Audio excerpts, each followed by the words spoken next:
Bonjour Internet. Et si je te disais que les voitures allaient bientôt se conduire toutes seules? Tu me crois pas? Les voitures autonomes, c'est pas de la science-fiction. Ça va arriver, et plus tôt que tu ne le crois.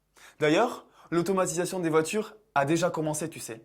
Sur autoroute, de plus en plus de grosses berlines savent déjà conduire presque seules. Elles peuvent rester dans leur fil, accélérer et même freiner toutes seules. Mais au fait, je t'ai même pas expliqué ce qu'est une voiture autonome. Une robomobile, c'est beaucoup de capteurs, de radars et de caméras situés tout autour du véhicule qui permettent à la voiture de se déplacer toute seule.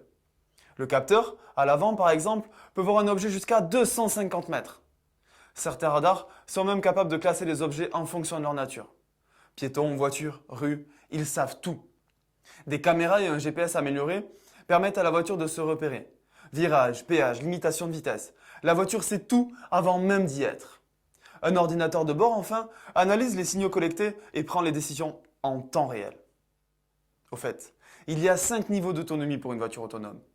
Le niveau 0, tu le connais, c'est la Fiat Punto de mamie. Moteur, accélérateur, direction, frein, le conducteur fait tout le sale boulot. L'automatisation apparaît dès le niveau 1, mais elle sert seulement à assister le conducteur. C'est le cas de l'ABS par exemple, qui empêche les roues de se bloquer en cas de freinage brusque. Aujourd'hui, on en est au niveau 2. Dans certaines situations, la voiture peut remplacer totalement le conducteur. Par exemple, pour se garer ou pour avancer dans les embouteillages. Mais ce n'est que le début. D'ici 2020, la voiture autonome va encore progresser. C'est là que ça devient intéressant. Alors accroche-toi. Le niveau 3 est déjà dans les tuyaux. Et là, ça commence à être vraiment excitant.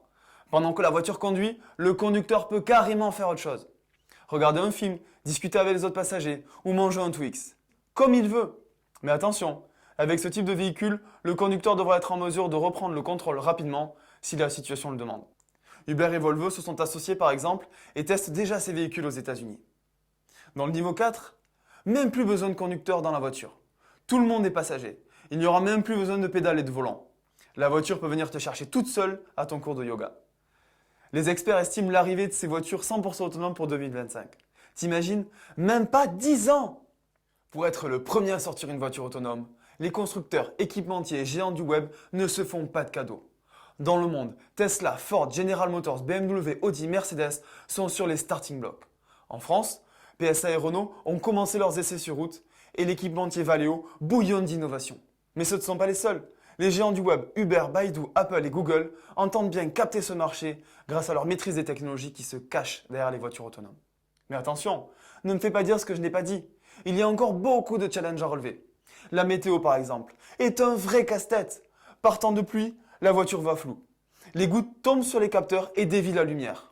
Et quand les caméras sont sales, la voiture est carrément aveugle. Lorsqu'elle sera là, la voiture autonome va tout changer. Comment nous nous déplaçons? À quoi ressemblent nos villes? Qui fabrique les voitures? Qui les achète? Et qui les entretient? Et tout va aussi changer à l'intérieur du véhicule. Plus besoin de tableau de bord, de volant, de pédales. Quand tu seras sur la route, tu pourras regarder des vidéos, feuilleter la presse, préparer ta réunion ou simplement te reposer. Pour la sécurité routière aussi, c'est une excellente nouvelle. 92% des accidents de la route sont dus à une erreur humaine.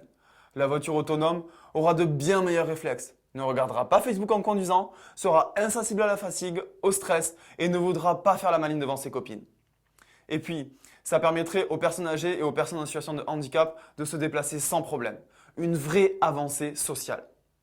Alors Internet, t'es prêt à mettre ta voiture au garage et à te laisser conduire?